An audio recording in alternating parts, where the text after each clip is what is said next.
है, इसको मैं इसीलिए समझा रहा हूँ स्पेशली ताकि सबको समझ में आए कि ये स्ट्रेटेजी 8 साल पुरानी स्ट्रेटेजी नहीं है, ये धीरे धीरे डेवलप की गई स्ट्रेटेजी है।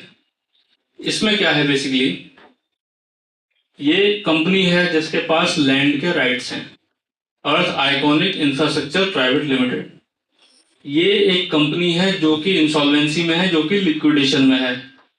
लिक्विडेशन में ये कंपनी होने की वजह से इसके ऊपर काफी सारे केसेस हैं जिससे कोई मना नहीं कर सकता, और हो सकता है इसी वजह से स्प्लेंडर ने मना कर दिया कि मैं ये कंपनी नहीं लेना चाहता। हमारे लिए फायदा है कि हम इस कंपनी को ले रहे हैं क्योंकि हम कंट्रोल कर सकते हैं। इस कंपनी के पास जो 37.5 का ऑन पेपर अगर कैलकुलेट करो तो 27 एकड़ जो भी प्रोजेक्ट है, प्रोजेक्ट की बात करते हैं, ये टैक्स जोन 6 में जो 50% पार्ट है वो इस कंपनी के नाम से है। ये कंपनी हमारी रेड जोन में है, इसलिए ये रेड बना हुआ है। हम इस कंपनी को रिवाइव करने की बात करते हैं और इस प्रोजेक्ट को रिवाइव करने की बात करते हैं। इसकी ओनरशिप ट्रांसफर होगी यूटीसीए डेवलपर्स लिमिटेड। ये पिछली वाली स्कीम में भी थी। ये क्या है, इसको हमने नाम दिया है रक्षा कवच, बिल्कुल सिंपल अंडरस्टैंडिंग के लिए कि ये एक रक्षा कवच की तरह काम करेगी। ये ग्रीन में है। इस कंपनी की ये ओनरशिप लेगी। इस कंपनी के सारे शेयर्स एसोसिएशन के पास में है। हम कहते हैं एसोसिएशन ने एक कंपनी बनाई है, क्यों? क्योंकि एसोसिएशन कोई प्रॉफिटेबल काम नहीं कर सकती, वो एक एनजीओ होती है, एनपीओ होती है, नॉट फॉर प्रॉफिट ऑर्गेनाइजेशन। अगर मैं इसमें प्रॉफिट करूंगा तो मेरा लाइसेंस कैंसिल हो जाएगा, नॉट फॉर प्रॉफिट का। इसलिए मैं इसमें कोई प्रॉफिटेबल काम नहीं कर सकता। ये केवल और केवल जो है वो मॉनिटरिंग क्या काम करेगी। यूटीसी एसोसिएशन मॉनिटरिंग के लिए काम करेगी। इसने इस कंपनी को बनाया ताकि ये कंपनी प्रॉफिट जनरेट कर सके और बायर्स में बांट सके। आई थिंक यहां तक क्लियर है सबको। अब मैं फिर से एक बार और समझाता हूं। ये कंपनी रेड जोन में है, इसके पास सारे राइट्स हैं, इसके पास ओनरशिप है इस लैंड की, सारे डेवलपमेंट राइट्स हैं। ये कंपनी बनाई गई है इसको टेक ओवर करने के लिए। ये कंपनी की ओनरशिप इसके पास है।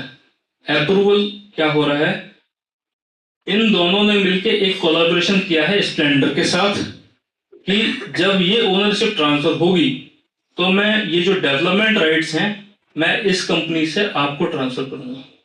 क्योंकि जब मैं ओनर बन जाऊंगा तो हमारे बीच से ही होंगे जो डायरेक्टर्स होंगे इस कंपनी के, जो बनना चाहते होंगे, या जैसा भी होगा उसको एक बार हम लोग शेयर होल्डर मीटिंग जब ऑर्गेनाइज करेंगे तब डिसाइड करेंगे। यहां से अप्रूवल मिलेगा डेवलपमेंट राइट्स का स्प्लेंडर को। इसके साथ हमारा कोलैबोरेशन एग्रीमेंट है कि मैं इस तरीके से आपको काम करूंगा, आप सेपरेट हो। जैसे मैंने बताया कि अगर वो काम करेंगे ठीक है, नहीं तो हम इस कोलैबोरेटर को कभी भी चेंज कर सकते हैं। ये हमारे लिए बेनिफिट है। अब बार बार रिपीट कर रहा हूं मैं, ये रेड जोन में कंपनी है, बहुत सारे केसेस हैं, ईओडब्ल्यू के केसेस हैं इस कंपनी पे, डायरेक्टर के ऊपर केसेस हैं, पुराने डायरेक्टर्स के ऊपर। ये रेड जोन में, हम इसको यहाँ पे अपने रक्षा कवच में ले रहे हैं। इस कंपनी की पूरी ओनरशिप अभी इसके पास है। अप्रूवल होते ही इस कंपनी की ओनरशिप सारे अलॉटेज में डिवाइड करी जाएगी। इसकी ओनरशिप यूटीसीए डेवलपर्स लिमिटेड की ओनरशिप सारे अर्थ के टाइटेनियम के बायर्स में डिवाइड की जाएगी, क्योंकि ये कंपनी नॉट फॉर प्रॉफिट है। प्रॉफिट कमाएगी ये कंपनी तो प्रॉफिट बांटेगी भी ये कंपनी। आप उसके ओनर होगे प्रॉफिटेबल कंपनी के, आपको प्रॉफिट यहां से मिलेगा। अब एक वर्स्ट केस सिनेरियो जैसा हर बार डिस्कस होता है, सोचो कि ये कुछ नहीं हो रहा, कोई काम नहीं हो रहा, कुछ नहीं हो रहा, फिर भी इस कंपनी के पास डेवलपमेंट राइट्स तो है ही ना। इसके 37.5 एकड़ के डेवलपमेंट राइट्स हैं। कैलकुलेट करने के बाद 27 एकड़ तो बचता ही है। प्रोजेक्ट की आज की लैंड वैल्यू अगर निकालो तो 400-450 करोड़ तो अभी भी है। मैं कह रहा हूं कुछ नहीं हुआ, हम फेल हो गए, लिटिगेशन से बाहर आ गए, एनसीएलटी से बाहर आ गए, हमारी कंपनी सारी इस पूरे फॉर्मेट में रिवाइव हो गई, सब सारे के सारे शेयर्स आपके पास डिवाइड हो गए। अब सारे लोग मिलके शेयर होल्डर मीटिंग की बात कर रहा हूं मैं इसलिए कह रहा हूं आप लोग शेयर होल्डर्स की तरह सोचो कि ये कंपनी प्रॉफिट कैसे कमा सकती है और ये कंपनी आपको लॉस होने से कैसे बचा सकती है। केवल प्रॉफिट की बात नहीं है, लॉस की भी बात कर लो। प्रॉफिट तो होगा तो बहुत अच्छा प्रॉफिट होगा, लेकिन क्या लॉस भी हो सकता है? हाँ हो सकता है, लेकिन लॉस को बचाने का तरीका है। हमारे पास ये रक्षा कवच है, इसकी ओनरशिप हम रखते हैं। अगर हम फेल हो गए, हम इस कंपनी को एज इट इज उठा के 400 450 करोड़ में बेच सकते हैं। यहां से जो आएगा यहाँ पे आएगा, वो बढ़ जाएगा। This is worst case scenario. अगर कुछ भी नहीं सक्सेसफुल हुआ, मैं कह रहा हूँ कुछ भी नहीं हुआ सक्सेसफुल, मैं कह रहा हूँ स्प्लेंडर फेल हो गया, कुछ भी हो सकता है, ये वर्स्ट केस सिनेरियो है।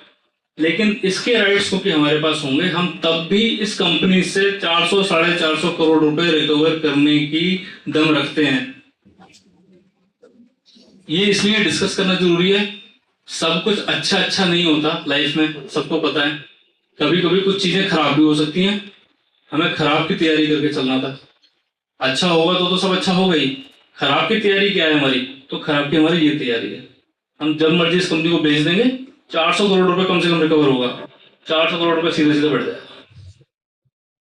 अगर फिर से किसी को पूछना हो, एक बार पूछ सकता है इसको, क्योंकि ये एक मेन स्ट्रेटेजिक पॉइंट है जो आपको समझाना था मुझे। शशांक जी, ये बताइए कि जो केसेस चल रहे हैं, जब ओनरशिप ट्रांसफर हो जाती है और मेरे को लीगल इस चीज का आइडिया नहीं है, तो वो केसेस तो कंटिन्यू रहेंगे।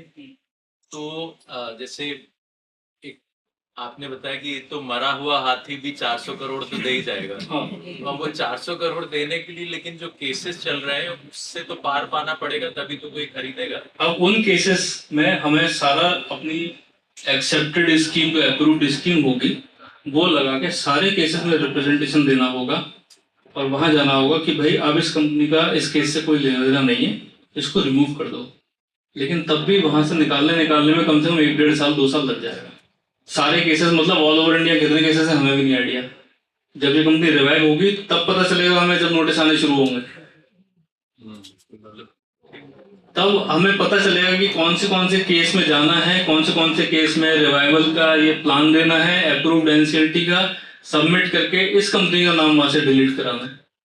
और इसलिए स्कीम में अगर आपने लाइन पढ़ी हो, मैं दोबारा पढ़वा सकता हूं आपको, कि जो केसेस हैं वो कंपनी के नाम से तो खत्म हो जाएंगे, लेकिन प्रीवियस मैनेजमेंट के नाम से चल रहे हैं तो वो चलते रहेंगे। हम केवल कंपनी का नाम रिमूव करेंगे।